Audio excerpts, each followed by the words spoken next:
चलो अच्छा बात हम करेंगे अब हिंदी भाषा का अंतर्राष्ट्रीय स्वरूप। हिंदी भाषा का अंतर्राष्ट्रीय स्वरूप। ठीक है, लास्ट क्लासों में हमने ये देखा था, जितनी भी क्लासेस हुई तो या यस इसके इस टॉपिक के लिए क्या क्या था आपका, क्या हुआ है?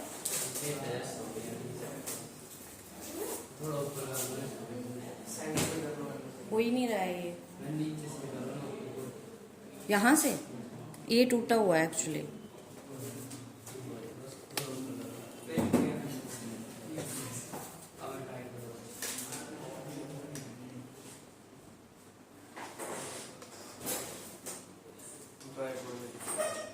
खराब है ये इसका वेट ही नहीं ले रहा है तो चला जा रहा है नीचे।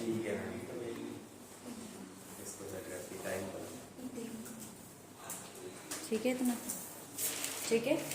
हिंदी भाषा का अंतर्राष्ट्रीय स्वरूप, राष्ट्रीय या फिर राष्ट्र के तौर पे क्या क्या हुआ था वो हमने देखा था कि राजभाषा बनाने के लिए हमने क्या क्या किया था सिंपली। ठीक है, कि कैसे कब राजभाषा के रूप में हिंदी आई, कहाँ से शुरुआत हुई थी। 14 सितंबर 1949 को हिंदी को राजभाषा का दर्जा मिला सिंपली। ठीक है, आयोग बने उसके लिए। आज कुछ जितने भी आर्टिकल थे हिंदी से रिलेटेड वो कल की क्लास में हमने देखे थे।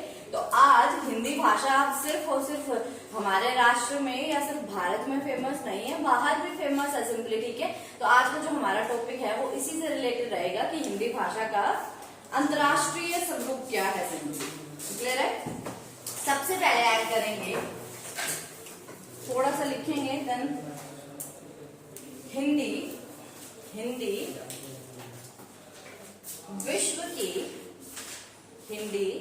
विश्व की महान भाषाओं में से एक है।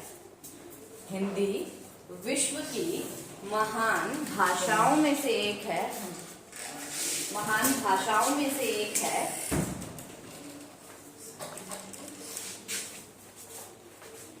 ठीक है, और जनसंख्या की दृष्टि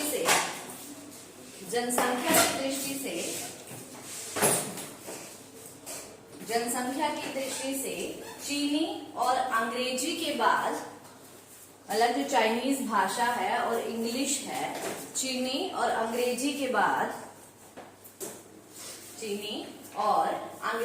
बाद हिंदी बोलने वालों की संख्या सर्वाधिक है। हिंदी बोलने वालों की संख्या सर्वाधिक है। हालांकि डेटा थोड़ा सफल भी करता रहता है, कई बार आपके ये 4th नंबर पे भी देखने को मिलती है। ठीक है, तो तीसरे या चौथे नंबर पे हिंदी का स्थान है, लेकिन पहले चाइनीज फिर अंग्रेजी, ये भाषाएं जो हैं पूरे वर्ल्ड में फेमस है सिंपली। ठीक है, लेकिन हिंदी ने भी अपनी एक पहचान बनाई हुई है। क्लियर है ये? ठीक है, नेक्स्ट पॉइंट पे आएंगे। अब कौन कौन से ऐसे देश हैं या कौन कौन से ऐसे प्लेसेस हैं पूरे वर्ल्ड में जहां पर हिंदी बोलने वालों की संख्या है सिंपली। ठीक है, तो लिखेंगे इसमें सोवियत संघ, अमेरिका, सोवियत संघ, America, Japan, England, Poland, Romania, France और अफ्रीका आदि देशों में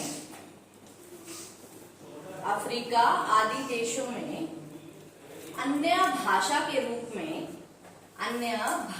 रूप में हिंदी बोलने वालों की संख्या बढ़ रही है।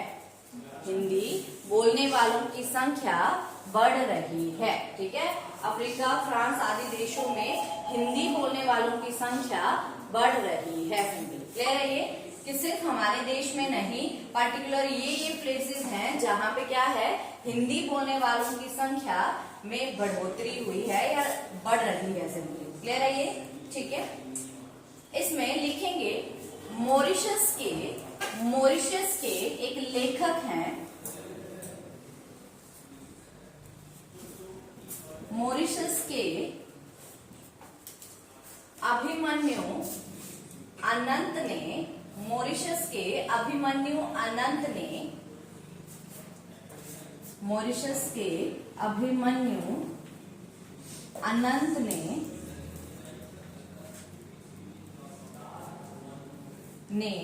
14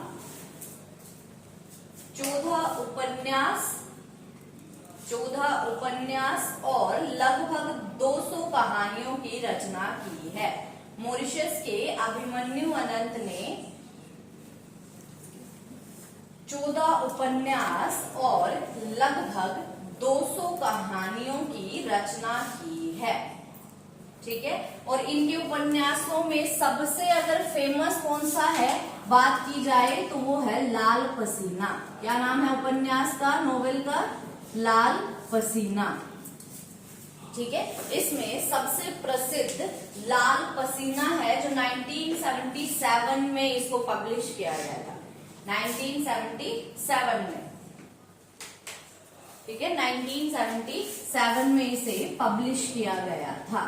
और ये जो अभिमन्यु अनंत है मॉरिशस के, इनको सिंपली आपका मॉरिशस का प्रेमचंद कहा जाता है। क्या कहा जाता है इन्हें? प्रेमचंद की संज्ञा दी गई है।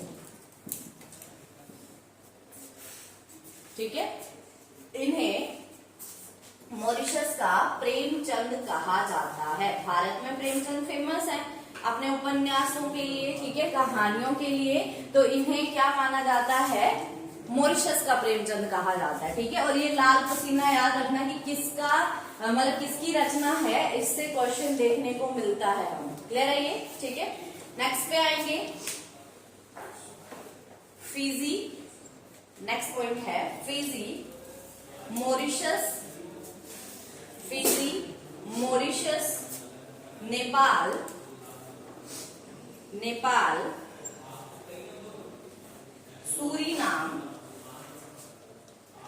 सूरीनाम, म्यांमार, म्यांमार और त्रिनिदाद आदि देशों में, Fiji, Mauritius, Nepal, Suriname, Trinidad और म्यांमार आदि देशों में हिंदी की अनेक पत्रिकाएं प्रकाशित हो रही हैं। मतलब हिंदी की मैगजीन्स जो है इन पर्टिकुलर देशों में क्या होती है?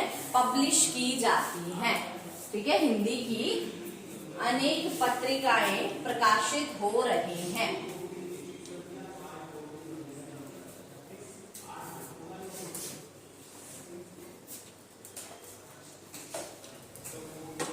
ठीक है।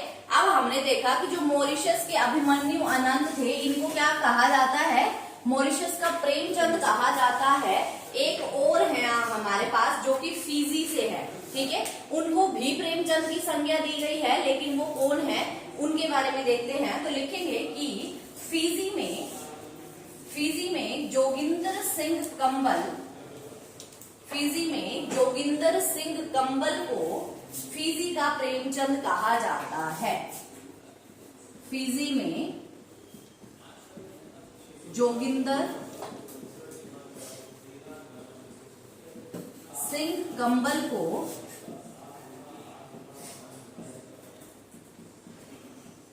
फिजी का प्रेमचंद कहा जाता है।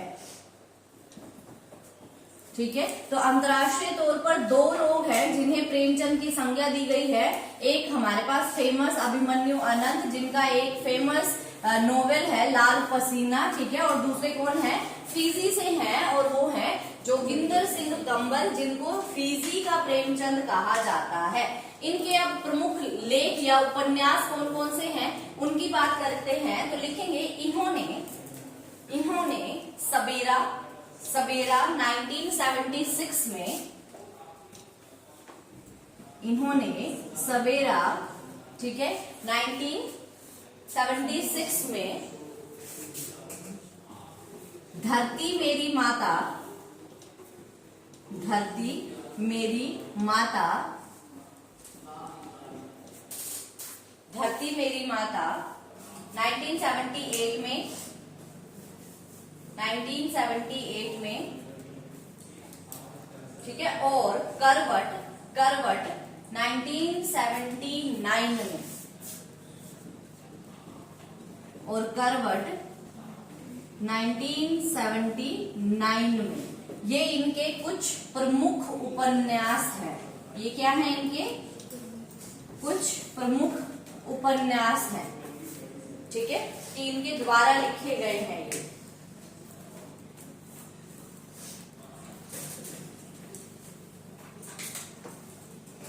क्लियर है ये? ठीक है, नेक्स्ट पॉइंट पे आएंगे।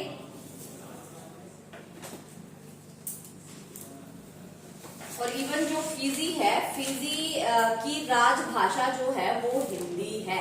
कि भारत के अलावा और कौन सा ऐसा देश है जिसकी राजभाषा हिंदी है? तो आंसर है फिजी। फिजी की जो राजभाषा है वो हिंदी है सिंपल, ठीक है, हिंदी देखने को मिली है। चलो नेक्स्ट पे आते हैं।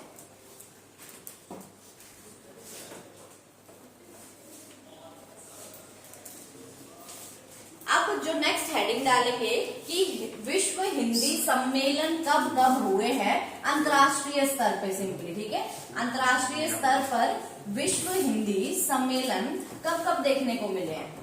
तो हेडिंग डालेंगे विश्व हिंदी सम्मेलन, विश्व हिंदी सम्मेलन।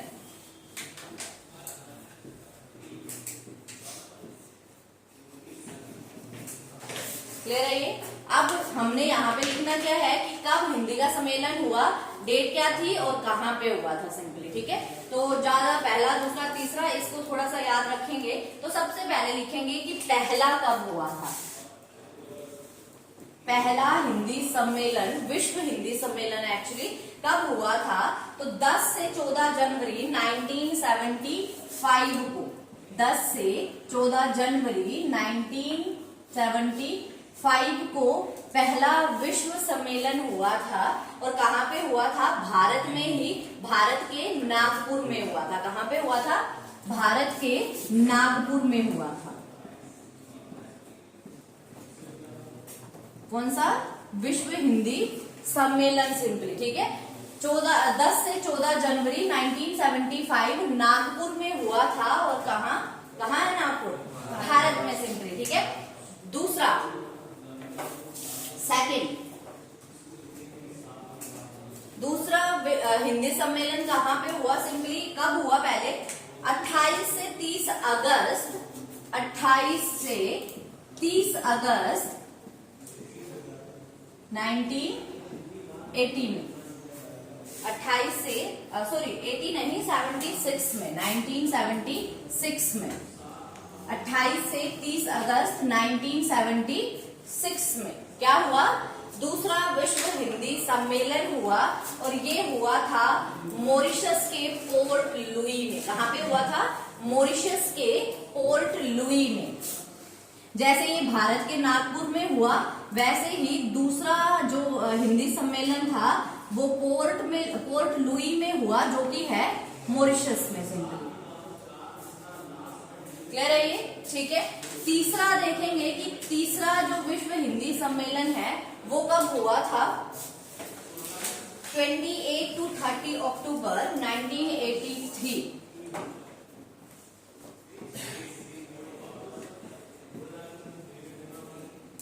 ठीक है, 1983 में सिंपली हुआ तीसरा विश्व हिंदी सम्मेलन, ठीक है। और ये भी हमें कहाँ देखने को मिलता है? भारत में। और भारत के कहाँ? दिल्ली में सिंपली ये हुआ था। अब हमारे पास तीसरा जो कि दिल्ली में हुआ था। क्लियर है? पहला भी भारत में हुआ और तीसरा भी भारत में हुआ, ठीक है। लेकिन दूसरा कहाँ पे हुआ था? पोर्ट लुई में, मॉरिशस में हुआ था सिंपली। क्लियर है ये? और चौथा भी पोर्ट लुई मॉरिशस में ही हुआ। पहला भारत, दूसरा मॉरिशस, तीसरा भारत और चौथा मॉरिशस, ठीक है। और ये कब हुआ था? 2 से 4 दिसंबर 1993। 2 से 4 दिसंबर 1993 में। और ये भी same place port Louis Mauritius में हुआ था। पोर्ट लुई मॉरिशस में हुआ था।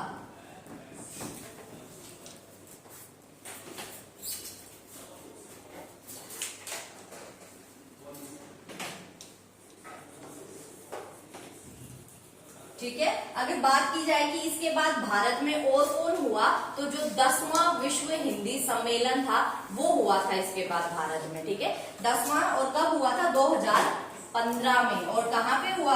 भारत के भोपाल में सिंपली। ठीक है, तो ये 4 याद रख लेना। पहला भारत, दूसरा मॉरिशस, तीसरा भारत, चौथा मॉरिशस। इसके बाद डायरेक्ट आपने याद कौन सा रखना है? 10th जो हुआ ना, क्योंकि सारे तो ऑब्वियसली याद नहीं रख सकते। ठीक है, कि कहाँ हुए थे, बट भारत में इसके बाद कौन सा हुआ था? तो 10वां हुआ था, जो कि हुआ हमारे पास, डेट है हमारे पास 10 से 12 सितंबर 2015। 2015 में हुआ था। ठीक है, कहाँ? भोपाल में।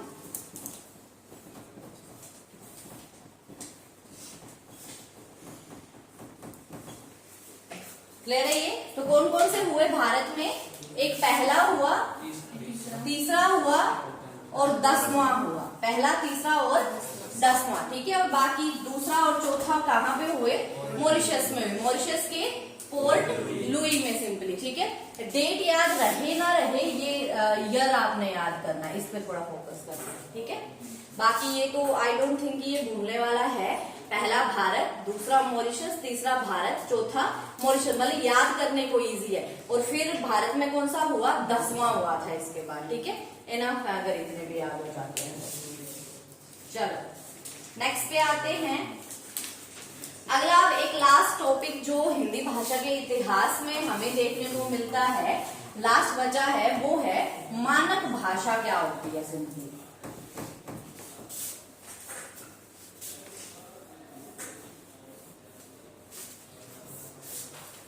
कौन सा क्वेश्चन है?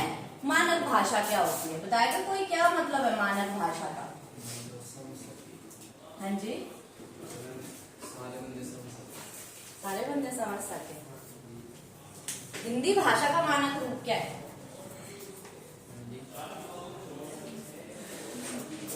मानक रूप होता है जो बिल्कुल शुद्ध रूप है, एक्यूरेट, जिसमें सभी रूल रेगुलेशन सब कुछ फॉलो किया जाता है। खड़ी बोली क्या है? हिंदी भाषा का मानक रूप क्या है?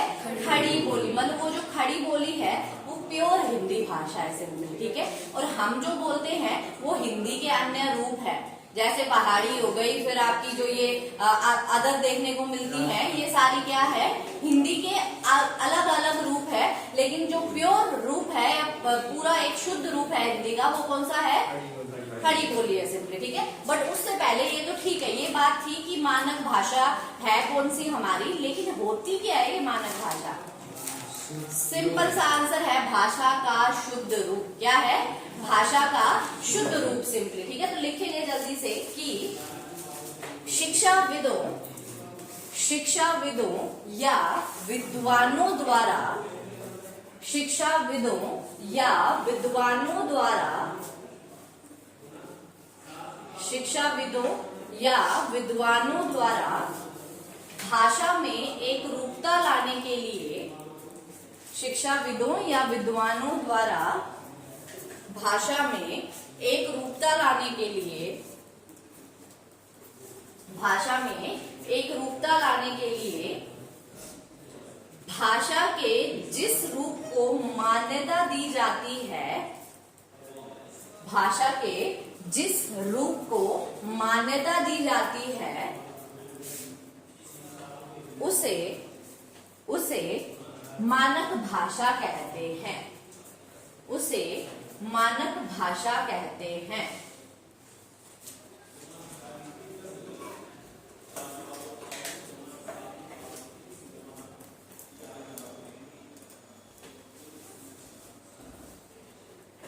क्लियर है ये? ठीक है, और नेक्स्ट लिखेंगे। अब देखो होता क्या है सिंपली, क्योंकि हमें पता है कि जो भारत है वो एक बहुभाषी देश है। कुछ किलोमीटर्स आप आगे जाते हैं तो वहां पे हमें थोड़ा भाषा में, पहनावे में डिफरेंस देखने को मिलता है ना। अलग अलग संस्कृति है, लोगों की कल्चर अलग अलग है, तो उसके हिसाब से धीरे धीरे जो भाषा है उसमें क्या आने लगते हैं, चेंज आने लगते हैं। तो उस चेंज से बचने के लिए, या फिर आप बोल दो कि उस चीज से बचने के लिए कि हर कोई अलग अलग चीजें पढ़ रहा है, क्या किया जाता है, भाषा का एक मानक रूप सेट किया जाता है कि जो सभी के लिए इक्वली हो, सेम हो, मतलब सभी के लिए। ये नहीं है कि नॉर्थ में जो मतलब हमारे जो एरिया है, हमारे रीजन में हिंदी हम कुछ और अलग पढ़ रहे हैं, लेकिन हम अगर उत्तर प्रदेश और इन सब एरियाज में जाते हैं वहां हमें हिंदी का अलग ही रूप देखने को मिलता है। हालांकि रीजनल या बोलियां अलग अलग हैं, लेकिन मानक भाषा एक ही होती है सबकी, ठीक है। लास्ट में लिखेंगे कि हिंदी भाषा का मानक रूप खड़ी बोली है, और ये याद रखना है, ठीक है, कि जैसे हिंदी की लिपि क्या है, देवनागरी है, वैसे ही हिंदी भाषा का मानक रूप क्या है, खड़ी बोली है सिंपली, ठीक है, खड़ी बोली है। और इसे ही आदर्श मानकर, और इसे ही आदर्श मानकर हिंदी भाषा के क्षेत्र में, और इसे ही आदर्श मानकर हिंदी भाषा के क्षेत्र में लाया जाता है, प्रयोग में लाया जाता है।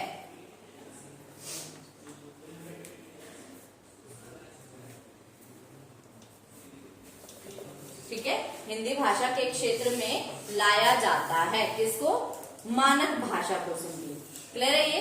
तो ये थे हमारे कुछ टॉपिक। एक तो बोल सकते हैं कि या तो भाषा का शुद्ध रूप इसको, या फिर जो रूप समान हो सबके लिए, एक जो मतलब एक मानक यूज किया गया है, तो जो सभी के लिए एक रूपता लाने के लिए समान रूप रखा गया है, उसको क्या बोलते हैं, मानक भाषा बोलते हैं। और क्या है हिंदी की मानक भाषा, खड़ी बोली है, याद रहेगा ये, ठीक है। चलो अब मुझे जल्दी से बताएंगे कि भाषा के दो प्रमुख रूप कौन से होते हैं, मौखिक भाषा और लिखित भाषा। भरत ने मेरे को मौखिक भाषा का एग्जाम्पल बताना है। हाँ जी, मौखिक भाषा का कोई भी एक एग्जाम्पल बताओ। जैसे हम किसी से भी हम बात करते हैं, हाँ, बातचीत करना, संवाद जिसको बोलते हैं सिंपली, है ना। हाँ, वो एक मौखिक भाषा का एग्जाम्पल है। धीरज आप कोई भी एक। हाँ जी, हाँ, जो बोलते हैं वही मौखिक है, लेकिन एग्जाम्पल क्या है वो पूछ रहे हैं। हाँ, कि जो पढ़ा रहे हैं, लेकिन ये अभी जैसे मैं पढ़ा रही हूँ लेकिन मैं लिख नहीं रही हूँ, तो वो क्या है, मौखिक रूप है। लेकिन अगर मैं बोल नहीं रही हूँ, सिर्फ लिख रही हूँ, तो वो क्या है, लिखित रूप है सिंपली, ठीक है। नेक्स्ट मुझे आपने बताना है कि भाषा का लिखित रूप का कोई उदाहरण दो। होता क्या है ये, और एक उदाहरण। तो मैं जैसे समाचार पत्र है। हाँ जी, समाचार पत्र जो हैं उनको हम पढ़ते हैं, तो वो कौन सी भाषा का एग्जाम्पल है, लिखित भाषा का। और कोई कहानी लिखी हुई है, जो किताब से अगर हम उसको पढ़ रहे हैं, तो वो क्या है, लिखित भाषा का एग्जाम्पल है, सही है। नेक्स्ट मुझे आयुष बताएंगे वर्ण क्या होता है। वर्ण, वर्ण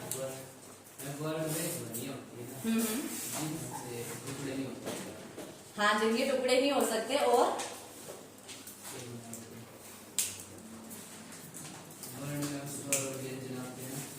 बहुत एक्स्ट्रा बढ़ गया, जो मैं पूछ रही हूँ वो बताओ। कि प्रत्येक भाषा में कुछ ध्वनियां होती हैं, उन ध्वनियों के लिए चिन्ह दे दिए गए हैं। हाँ जी, और उन चिन्हों को क्या कहते हैं, वर्ण कहते हैं। और फिर आएगा कि वर्ण जो है भाषा की सबसे छोटी इकाई होते हैं, और इनके और छोटे टुकड़े नहीं हो सकते, क्योंकि ये सबसे छोटी इकाई है सिंपली, ठीक है। यही था। केवल आप मुझे अब बताएंगे कि भाषा की सबसे छोटी सार्थक इकाई कौन सी है। भाषा की सबसे छोटी सार्थक इकाई कौन सी है, शब्द। क्यों, हाँ, जब ये पूछ रहा है कि भाषा की सबसे छोटी सार्थक इकाई, मतलब ये पूछ रहा है ऐसी छोटी इकाई जिसका कोई मीनिंग होता है। और मीनिंग वर्णों का नहीं होता, वर्ण मीनिंगलेस होते हैं एक्सेप्ट जो आपके न और व ये सब जो है, क्योंकि न नहीं की ओर संकेत करता है, व जो है वो किसकी ओर संकेत करता है, और की ओर। कि बोलते हैं ना हम ये, मतलब जो सिंपली जैसे माता व पिता या माता और पिता बोलोगे तब भी सेम ही चीज है। तो एक दो वर्ण है जो हमारे पास थोड़ा मीनिंगफुल होते हैं, बाकी सारे क्या है, मीनिंगलेस है सिंपली। तो अगर सार्थक इकाई छोटी पूछ रहा है तो वर्ण नहीं हो सकते, क्या होंगे, शब्द होंगे। लेकिन सिर्फ बोल रहा है कि सबसे छोटी इकाई कौन सी है, तब क्या आएगा, तब वर्ण आएगा सिंपल। ठीक है, नेक्स्ट अब मुझे बताएंगे कि क्षेत्र के आधार पर हिंदी को कितने भागों में बांटा गया है, और ये बताना है रवि ने। क्षेत्र के आधार पर हिंदी को कितने भागों में बांटा गया है? 5। कौन कौन से हैं? हाँ जी, पिटाई लग जाएगी धीरज।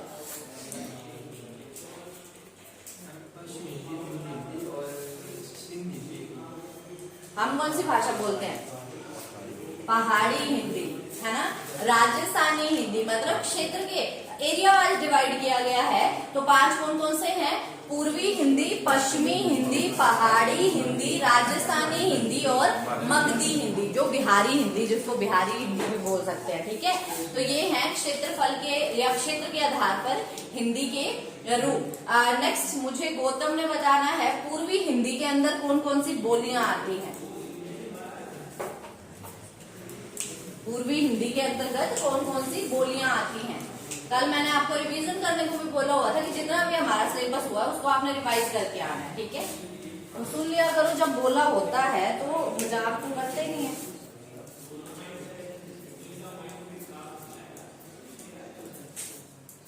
किया टॉपिक ये वाला, तो फिर लिखा क्यों नहीं किसी से?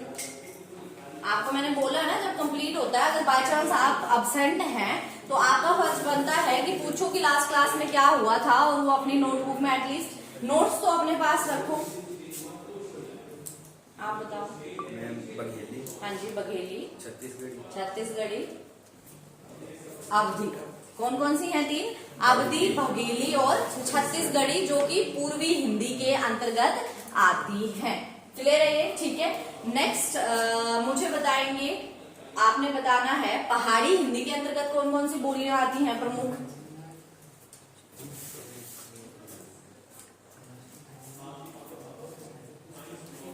नोट्स में 2 रीजन है जहां हिंदी बोली जाती है, एक है उत्तराखंड, एक है हिमाचल। बोलियां कौन कौन सी हैं?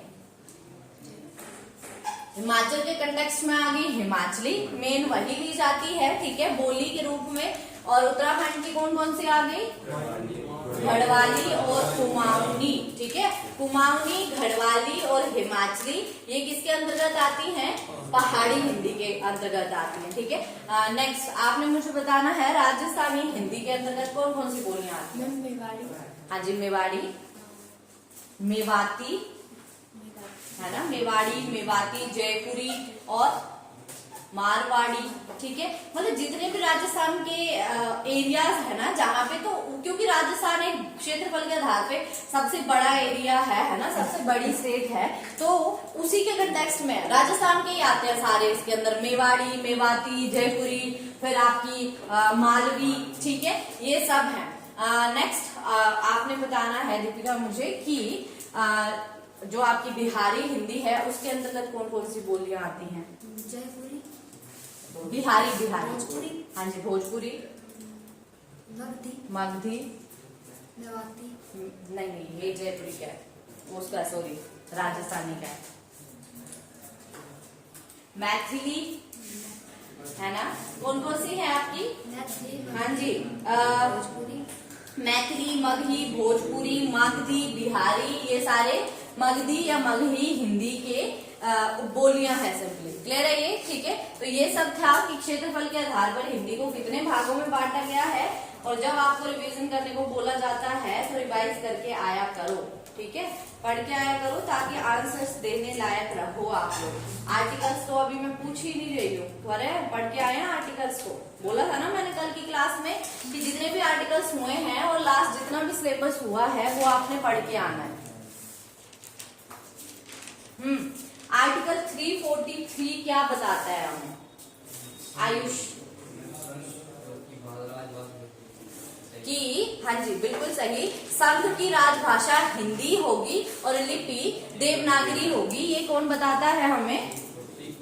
आर्टिकल 343 है ना। अब मुझे बताएंगे कि हिंदी मतलब भाषा के रूप में हिंदी का नाम या हिंदी के लिए प्रयास सबसे पहले किसने शुरू किए थे और कब शुरू किए थे?